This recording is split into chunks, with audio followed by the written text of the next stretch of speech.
Right now we're in the 50s and 60s, a little bit milder in spots, especially near the shore. But some areas, especially the Pine Barrens, may even dip into the 40s for the overnight. So 60 in Islip, 57. We're going to adjust these temperatures throughout the course of the broadcast and even into tomorrow morning, so stick around for all the latest. Satellite and radar showing winds out of the west, northwest at times. Wider view of things, we have this warm front that's going to aid in bringing us our next bout of showers and storms. We're also picking up this trough that popped up. It's creating a little bit of that lift. We have some convergence near the surface.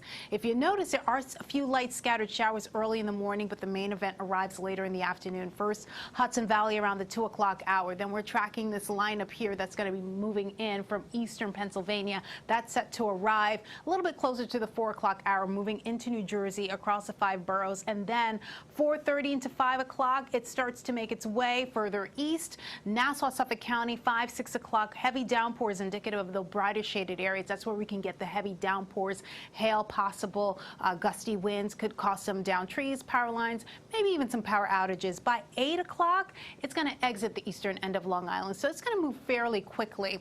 Something that we're going to closely monitor. We clear out thereafter. We're not looking at impressive numbers in terms of totals, but isolated areas could get up to about a half an inch. Some places may not get much of anything, but I tell you what, quite the opposite when we're talking about Tropical Storm Ian. Still churning out there. It looks like it got a little disorganized, but it's now getting its act together. Shear is conducive. We got those warm ocean waters. Now the outer bands are affecting Jamaica, Cuba. This could become a hurricane by tomorrow.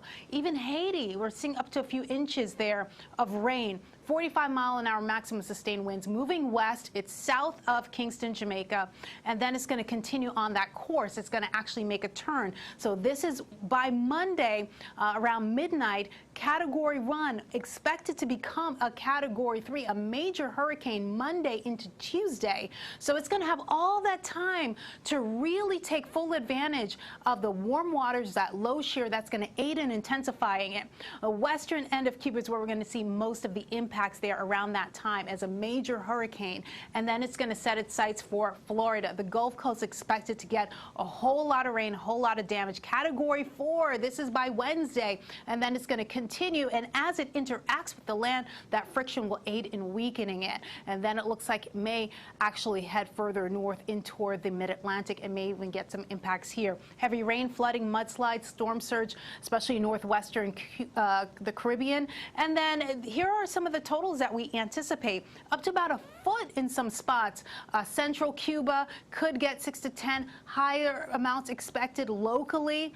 And then in terms of the spaghetti plots there, we anticipate those remnants to arrive by next week. And there's a look at your 7-day. Kaidi will send it to you.